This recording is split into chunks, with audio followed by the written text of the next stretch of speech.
Blood pooled beneath the grooming table, staining the pristine white tiles crimson. Penelope Gallagher, a 280-pound dog groomer with a heart too big for her own good, pressed a bloody towel against a stranger's chest. She didn't know it yet, but she was saving the city's most dangerous predator. Rain hammered against the frosted glass of the Pores and Bubbles grooming salon, drumming a frantic rhythm that matched Penelope's exhaustion. She wiped the sweat from her forehead with the back of her forearm, blowing a stray strand of frizzy auburn hair out of her eyes. At 280 pounds, Penelope, Penny to her few friends, was a woman who took up space in a world that constantly demanded she shrink. Her thick thighs chafed under her heavy denim apron, and her lower back screamed from an agonizing 9-hour shift wrestling mastiffs, golden retrievers, and one particularly aggressive corgi named Waffles. She loved her job, but her body frequently paid the price. Hauling a heavy black trash bag over her shoulder, Penny waddled toward the back exit. The rear alley was a pitch-black corridor in the industrial district of Chicago, notorious for broken streetlights and forgotten people. She shoved the heavy steel door open, the rusted hinges squealing into the stormy night. As she heaved the garbage into the overflowing dumpster, her rubber boots splashed into a deep puddle. But the liquid wasn't just rainwater. It was thick, warm, and sticky. Lightning flashed, illuminating the narrow space between the brick walls. Slumped against the base of the dumpster was a man. Penny gasped, stumbling backward. Her heavy frame slammed into the brick wall, knocking the breath from her lungs. The man was dressed in a ruined charcoal suit, his white dress shirt completely saturated with blood. His head hung low, but as Penny's boots scraped the pavement, his chin snapped up. Cold, piercing grey eyes locked onto hers. He was beautiful in a terrifying, primal way. Sharp jawline, dark hair plastered to his forehead by the rain, and a face that looked like it had been carved from marble. But it was the cold steel of the Glock 19, pointing directly at her chest, that held her attention. "Not one sound," he rasped, his voice a gravelly baritone that vibrated with raw authority despite his obvious agony. Penny's heart slammed against her ribs. Most people would have fainted or screamed, but Penny spent her days calming terrified, aggressive animals. She knew panic only escalated a dangerous situation. She raised her plump, trembling hands in the air. "I'm not going to scream," she said, her voice surprisingly steady. "But you're bleeding out. If you stay in this alley, you'll be dead before the street sweepers come through at dawn." The man's gun wavered. His eyes rolled back for a fraction of a second before he gritted his teeth, forcing himself to stay conscious. "No hospitals. No cops." "Fine," Penny breathed, making a split-second decision that would alter the trajectory of her life forever. "But you need to get inside. Now." It took everything Penny had to get him through the back door. He was entirely dead weight, a solid wall of dense muscle. She wrapped his arm around her wide shoulders, acting as a human crutch. For the first time in her life, Penny was profoundly grateful for her size and strength. A smaller woman would have buckled under him, but she braced her thick legs and hauled him into the salon, leaving a trail of watery blood across the linoleum floor. She dumped him onto the hydraulic grooming table, hitting the pedal with her foot to raise it to waist height. Under the harsh fluorescent lights, the extent of his injuries was horrifying. He had a gunshot wound to the lower right abdomen and a deep laceration across his bicep. "Who are you?" he choked out as she grabbed a pair of heavy-duty shears to cut his expensive shirt open. "Penny," she answered, her hands moving with frantic precision. "And unless you want to meet your maker, you're going to shut up and let me work." Penny wasn't a doctor, but she was a certified veterinary technician, who had assisted in countless emergency surgeries before deciding to open her own grooming business. Anatomy was anatomy. She sprinted to the back cabinet, grabbing bottles of chlorhexidine, veterinary-grade blood coagulant powder, sterilized hemostats, and surgical sutures she kept on hand for severe dog-fight emergencies. "This is going to burn like hell," she warned, pouring the antiseptic directly into the wound. The man threw his head back, an animalistic groan ripping from his throat, but he didn't pass out. Penny worked tirelessly. She used the hemostats to dig into the muscle, praying the bullet hadn't hit a major artery. The sickening squelch of metal against flesh echoed in the quiet shop. Finally, she felt the hard scrape of the slug. With a sharp twist, she extracted the flattened piece of lead, dropping it onto a stainless steel tray with a sharp clink. She packed the wound with the coagulant powder and stitched him up with the thick, black nylon thread usually reserved for large breed dogs. By the time she finished, Penny was drenched in sweat, her fat arms trembling from the adrenaline crash. "There," she panted, taping a heavy gauze pad over the stitches. "You'll live." The stranger stared at her, his icy grey eyes tracking every micro-expression on her round face. He didn't look at her body with the usual disgust or dismissal she was accustomed to. He looked at her like she was a puzzle he was determined to solve. "You have steady hands, Penelope." "Don't call me that." "Just Penny," she mumbled, blushing deeply. She grabbed a warm towel from the dryer and draped it over his shivering chest. "Rest. I'll lock up." Penny sat in the corner chair, holding a baseball bat, intending to stay awake. But the exhaustion of the day pulled her into a heavy, dreamless sleep. When sunlight broke through the windows, she jolted awake. The grooming table was empty. The bloody towel was neatly folded on the counter. Next to it sat a thick, banded stack of $100 bills, at least $50,000, and a sleek black burner phone.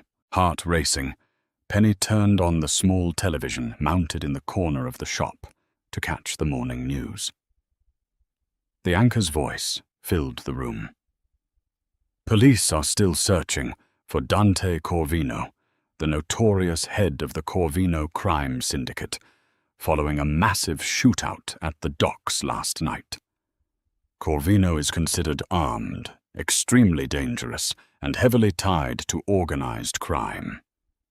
A mugshot flashed on the screen, the sharp jawline, the icy grey eyes. Penny dropped the remote, the plastic shattering against the floor. She hadn't just saved a stranger. She had saved the most feared mafia boss alive. 2 weeks passed, and the ghost of Dante Corvino haunted Penny's every waking moment. The stack of $100 bills had remained untouched in a shoebox beneath her bed for 3 agonizing days before desperation finally won. Pause and Bubbles was drowning in debt. She owed a ruthless private landlord, Richard Dempsey, 6 months of back rent. Dempsey was a sleazy, opportunistic shark who had threatened to seize her grooming equipment and toss her out onto the street. So Penny paid him. She took $10,000 in cash, slammed it onto his mahogany desk, and ignored the suspicious glint in his greedy eyes. The rest of the money she hid. The burner phone sat in her apron pocket every day, a heavy, silent anchor, reminding her of the dangerous secret she carried. She tried to return to her normal routine. She washed dogs, trimmed nails, and smiled at her clients. But she was hyper-aware of every shadow in the alley, every black sedan that rolled slowly past her storefront. The trouble started on a humid Tuesday afternoon. Penny was alone in the shop, sweeping up mounds of golden retriever fur, when the bell above the front door jingled aggressively. 3 men walked in. They didn't have dogs. They wore cheap leather jackets and moved with a swagger that instantly set Penny's teeth on edge. The man in the center was Declan O'Connor, a known enforcer for the O'Sullivan family, a vicious Irish mob faction that ran the Northern Territories. Declan was missing half of his left ear, and his smile was a jagged line of crooked teeth. "Well, well," Declan sneered, kicking the door shut behind him. He looked Penny up and down, his eyes lingering on her wide hips and heavy stomach with blatant, theatrical disgust. "Look at the size of this one. You eat the dogs when you're done washing them, sweetheart?" Penny's cheeks burned with familiar humiliation, but the spark of anger in her chest burned hotter. She tightened her grip on the broom handle. "We're closed. Get out before I call the cops." "The cops?" The man to Declan's left laughed, stepping closer and knocking a row of expensive dog shampoos off the retail shelf. The bottles shattered, slick pink soap pooling on the floor. "We ain't here for a haircut, Porky," Declan said, his voice dropping into a menacing growl. He pulled a switchblade from his pocket, flicking it open. The overhead light caught the wicked edge of the steel. Word on the street is, a lot of blood was found in the alley behind this little dump 2 weeks ago. Corvino blood. Dempsey talks, you see. Says his favorite fat tenant suddenly came into a big pile of cash. "We want to know where Dante is." Penny's blood ran cold.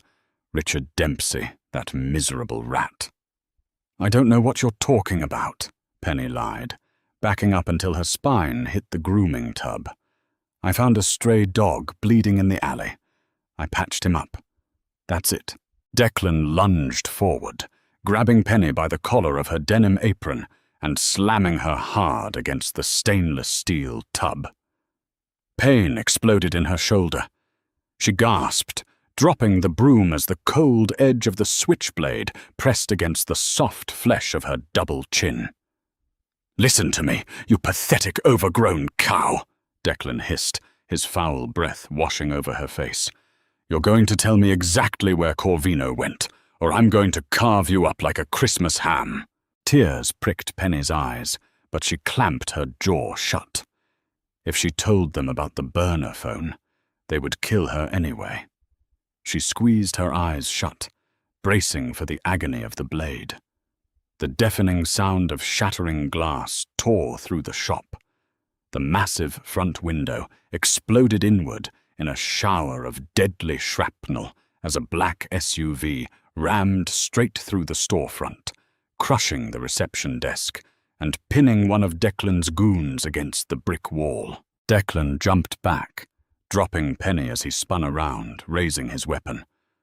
But before he could even register what was happening, the doors of the SUV flew open. 5 men in tactical gear poured out, armed with suppressed submachine guns. They moved with terrifying, synchronized precision. Within 3 seconds, Declan's remaining thug was on his knees with a barrel pressed to the back of his skull. The driver's side door opened, and the air in the shop seemed to freeze. Dante Corvino stepped out of the vehicle. He was dressed impeccably in a tailored, charcoal-gray 3-piece suit that fit his broad shoulders perfectly. There was no trace of the bleeding, broken man from the alley. This man was power incarnate. He walked over the shattered glass of Penny's ruined storefront, his polished Oxford shoes crunching loudly in the sudden, suffocating silence of the room. Declan was trembling, his switchblade suddenly looking like a child's toy against Dante's men. "Corvino, listen. We didn't know." Dante didn't let him finish. In a movement so fast it blurred, Dante unholstered his own weapon and slammed the heavy steel grip directly into Declan's mouth. The sickening crunch of breaking teeth echoed through the shop as Declan collapsed to the floor, choking on his own blood. Dante stepped over the groaning man and walked straight toward Penny. Penny was hyperventilating, pressed flat against the grooming tub, her hands clutching her chest. Dante stopped mere inches from her. Up close, he smelled of expensive cologne, ozone, and danger. His icy grey eyes swept over her face, taking in the red mark on her neck where Declan's blade had rested. A dark, terrifying rage flared in his pupils. He reached out slowly. Penny flinched, but his touch was surprisingly gentle. He brushed a stray, trembling curl away from her tear-stained cheek. His large, calloused hand lingered on her jaw. He didn't look at her body with disgust. He looked at her like she was the most precious thing in the room. "I told you I leave no debts unpaid, Penelope," Dante murmured, his gravelly voice sending a violent shiver down her spine. He turned his head slightly toward his men, his eyes never leaving Penny's. "Clean this trash out of her shop, and find Dempsey. He needs a lesson in keeping his mouth shut." He looked back down at Penny, his gaze softening just a fraction, though the possessive darkness in his eyes made her breath hitch. "Pack a bag," Dante commanded quietly. "You belong to the Corvino family now, and I protect what is mine." Massive wrought-iron gates swung open, revealing a sprawling stone estate hidden deep within the affluent, heavily wooded suburbs of Lake Forest, Illinois. The black SUV glided up the sweeping driveway, gravel crunching beneath heavy, bulletproof tires. Penelope sat rigid in the plush leather back seat, her knuckles white as she gripped the handles of her cheap canvas duffel bag.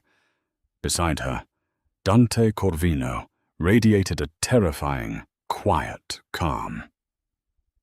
He was on the phone, speaking rapidly in rapid, hushed Italian, issuing orders that undoubtedly involved violence. Penelope felt entirely out of place. She looked down at her stained denim jeans, her scuffed sneakers, and her oversized, faded Chicago Bears hoodie. She was a working-class woman who bought her clothes at discount stores because high-end boutiques rarely carried a size 22. Now, she was being escorted into a fortress of wealth and blood. Dante ended his call and slipped the phone into his tailored suit jacket. He turned his piercing grey eyes toward her, noticing her shallow breathing. "You are safe here, Penelope," he stated, his voice a low rumble that vibrated through the quiet cabin. "My estate is impenetrable. No one from the O'Sullivan Syndicate will ever come within a mile of you." "I don't belong here, Dante," she whispered, her voice trembling. "I'm a dog groomer. I live in a studio apartment above a bowling alley. Look at me. I stick out like a sore thumb in a place like this." Dante leaned closer, invading her personal space in a way that made her pulse hammer against her throat. His gaze dropped to her full lips, then back up to her frightened eyes. "You belong exactly where I say you belong. You saved my life. In my world, loyalty is the only currency that matters. You proved yours in that alley. Now I will prove mine." The SUV came to a halt. The doors were opened instantly by armed guards in dark suits. Dante stepped out and offered his hand. Penelope hesitated, then placed her plump, calloused fingers into his large, scarred palm. He pulled her gently but firmly from the vehicle, leading her up the marble steps of the grand foyer. Inside, the mansion was a masterpiece of cold, modern luxury, black marble, vaulted ceilings, and priceless abstract art. But it felt sterile, devoid of the warmth Penelope was used to creating. Waiting for them in the foyer was a tall, lean man with slicked-back hair and a sharp, cruel face. He wore a navy suit and glared at Penelope with undisguised contempt. This was Gabriel Russo, Dante's underboss and oldest confidant. "Dante," Gabriel said, his tone clipped. "We need to discuss the fallout at the shop. The O'Sullivans are demanding a sit-down. And this is the girl?" Gabriel's eyes swept over Penelope's heavy frame, his upper lip curling into a distinct sneer. You brought a civilian into the primary safe house? A liability? She can barely walk up the steps without losing her breath. Penelope's face flushed violently, the familiar sting of fat phobia hitting her like a physical blow. She looked down, trying to shrink into herself, wishing she could disappear into the polished floorboards. Gabriel. Dante's voice was deadly quiet, but it echoed like a gunshot in the cavernous hall. Look at me. Gabriel snapped his attention back to his boss, the sneer faltering. If you ever speak to her, look at her, or breathe in her direction with anything less than absolute reverence, I will cut out your tongue and feed it to the guard dogs, Dante said, stepping between Penelope and his underboss, shielding her completely. She is under my direct protection. She is untouched. Understood? Gabriel swallowed hard, the color draining from his sharp face. Understood, boss. My apologies. Get out of my sight and set up the meeting, Dante ordered dismissively. As Gabriel scurried away, Dante turned back to Penelope. The cold fury in his eyes melted into something dangerously soft. Come with me. He led her up the grand, curving staircase to the master wing. He opened double oak doors to a bedroom that was larger than Penelope's entire apartment. A massive king-sized bed dominated the room, flanked by floor-to-ceiling windows overlooking Lake Michigan. But what caught Penelope's eye was the array of garment bags laid out across the velvet sofa. I had my personal shopper bring these before we arrived, Dante explained, walking over and unzipping the first bag. I destroyed your shop. I ruined your clothes. It is only fair I replace them. Penelope braced herself for the worst. Usually, when wealthy, thin people tried to buy clothes for her, they bought hideous, shapeless muumuus meant to hide her body like a shameful secret. Dante pulled out a stunning, deep emerald wrap dress made of heavy, luxurious silk. It wasn't a tent. It was designed to hug curves, to accentuate a heavy bust, and to cinch at the waist. He unzipped another bag, a pair of expertly tailored, high-waisted black trousers and a soft cashmere sweater. Everything was exquisite, high fashion, and exactly her size. Tears welled in Penelope's eyes.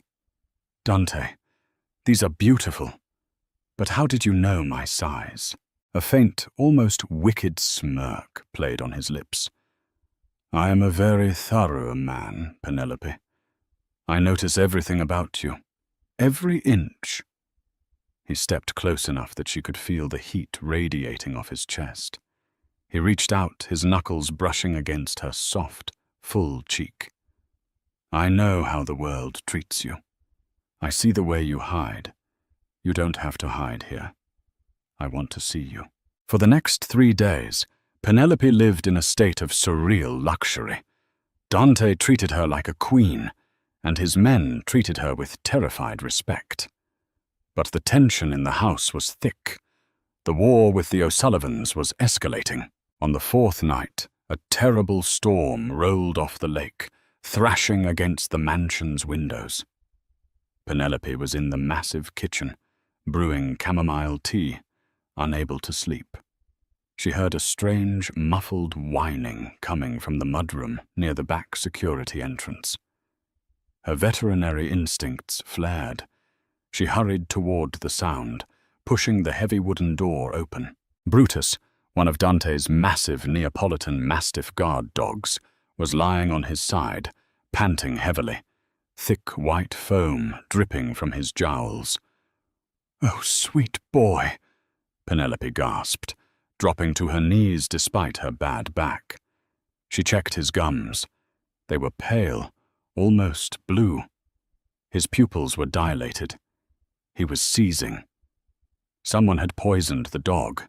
Panic seized her chest. If the guard dogs were down, the perimeter was breached. Suddenly, the faint, metallic click of a silenced weapon chambering around, echoed from the dark hallway behind her. "You should have stayed in your room, Piggy," Gabriel Rousseau's voice whispered from the shadows. Gabriel stepped into the dim light of the mudroom, a suppressed pistol gripped firmly in his hand. His eyes were wild, frantic, and utterly ruthless. The storm outside raged, masking the sound of his betrayal. Penelope froze, kneeling beside the dying mastiff, her hands covered in the dog's foamy saliva. "Gabriel, what are you doing?" "Taking control of the syndicate," Gabriel hissed, keeping the gun leveled at her chest. "Dante has gone soft. He's obsessed with a fat, useless civilian while the O'Sullivans are encroaching on our territory. I made a deal with Declan. We take Dante out tonight, and I step up as boss. We merge the territories." "You poisoned the dogs," Penelope said, her voice shaking, but a strange, protective anger began to bubble beneath her fear. She stroked Brutus's heavy head. "They were in the way. Just like you," Gabriel sneered. He reached forward and grabbed Penelope roughly by her thick hair, yanking her to her feet. She cried out in pain as he jammed the cold steel of the gun barrel directly against her temple. "Walk. We're going to the study. You're going to be my shield when I face him." Gabriel forced her down the long, dark corridor toward Dante's private study. Penelope's mind raced. She was heavy, not fast, but she knew leverage, and she knew anatomy. She had wrestled 200-pound dogs throwing temper tantrums. She knew how to shift dead weight. Gabriel kicked the study doors open. Dante was seated behind his massive mahogany desk, reviewing ledgers.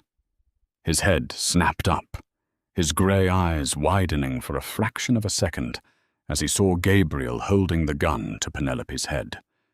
Instantly, Dante's hand dropped beneath the desk, but Gabriel yelled out, "Hands on the table, Dante, or I paint the walls with her brains!" Gabriel screamed. Dante slowly raised his hands, placing them flat on the wood. His face was a mask of pure, unadulterated murder. "Gabriel, if you pull that trigger, I will keep you alive for weeks. I will skin you inch by inch." "Save the threats, boss," Gabriel mocked, pressing the gun harder into Penelope's skull. "The O'Sullivans are coming through the back gate right now. It's over. But first, I think I'll drop your little pet just to watch you break." Gabriel's finger tightened on the trigger. Penelope didn't think. She reacted. She let her knees buckle, dropping her entire 280-pound frame straight down like a stone. Gabriel, expecting her to pull away or fight upward, wasn't prepared for the sudden, massive shift in gravity. As Penelope dropped, his arm was violently yanked downward. The gun fired, the suppressed shot burying itself into the ceiling. Before Gabriel could recover his balance, Penelope threw her weight backward, slamming her heavy elbow directly into Gabriel's groin with devastating force. Gabriel shrieked, doubling over and dropping the weapon. In a heartbeat, Dante vaulted over the heavy mahogany desk. He didn't reach for his own gun. He wanted this personal. Dante grabbed Gabriel by the throat, lifting the traitor entirely off his feet, and slammed him against the stone fireplace. The sickening crack of Gabriel's spine snapping echoed over the thunder outside. Gabriel slid to the floor, dead before his unblinking eyes stopped rolling. Dante didn't even look at the body. He dropped to his knees in front of Penelope, his large hands frantically checking her face, her neck, her arms. His chest heaved, his immaculate composure entirely shattered. "Are you hit? Penelope, look at me. Are you bleeding?" he demanded, his voice thick with raw panic. "I'm okay. I'm fine," she gasped, her hands shaking as she reached out to grip his forearms. "Dante, the back gates. He said the O'Sullivans are coming, and Brutus is dying in the mudroom." Dante pulled a radio from his belt, his voice instantly reverting to cold, tactical steel. Code red. Gabriel is dead. O'Sullivan's breaching the rear perimeter. Eradicate them, and get the estate veterinarian to the mudroom immediately. He tossed the radio aside and pulled Penelope into his chest, burying his face in her thick auburn hair. He held her so tightly she could barely breathe, but she didn't care. She wrapped her large arms around his broad shoulders, anchoring him as gunfire erupted outside the mansion walls. The battle lasted less than 10 minutes. Dante's men were prepared, heavily armed, and fighting on their own turf. The O'Sullivan strike team was decimated before they even reached the courtyard. When the silence finally returned, Dante pulled back, cupping Penelope's round face in both of his hands. "I have lived my entire life in the dark, Penelope," he whispered fiercely, his thumbs tracing her cheekbones. "I have never cared for anything but power and survival, until you pulled me out of that alley. You are the bravest woman I have ever met." "Dante, I'm just a groomer. I'm not cut out for this life. I'm not a mafia wife. She swallowed hard, gesturing to her heavy body. "I'm me." "And you are magnificent," Dante growled, leaning in to kiss her. It wasn't a gentle kiss. It was possessive, bruising, and desperate. It sent a jolt of electricity straight to her core, melting years of insecurity and loneliness in a single second. When he finally pulled away, they were both breathless. "I am going to build you the largest, most advanced animal rescue and grooming facility in the state of Illinois," Dante promised, his eyes burning with intense devotion. "It will have bulletproof glass, 24-hour security, and all the dogs you could ever want. And you will be mine." Penelope looked at the blood on the floor, the dead traitor, and the terrifying, beautiful man kneeling before her. She knew it was madness, but as she touched his face, feeling the steady beat of the pulse she had saved, she smiled. "Only if you buy the building from Dempsey," Penelope said softly, "so I can evict him." Dante threw his head back and laughed, a rich, dark sound that filled the room. "Consider it done, Mia Regina." Wow! Talk about an explosive finale. From dodging a switchblade to taking down a mafia traitor with nothing but her own strength, Penny proved she's a force to be reckoned with. What did you think of Dante's absolute devotion and that epic rescue facility promise? If this high-stakes, curvy mafia romance kept you on the edge of your seat, smash that like button, subscribe to the channel, and share this story with your friends. Leave a comment below with your favorite scene.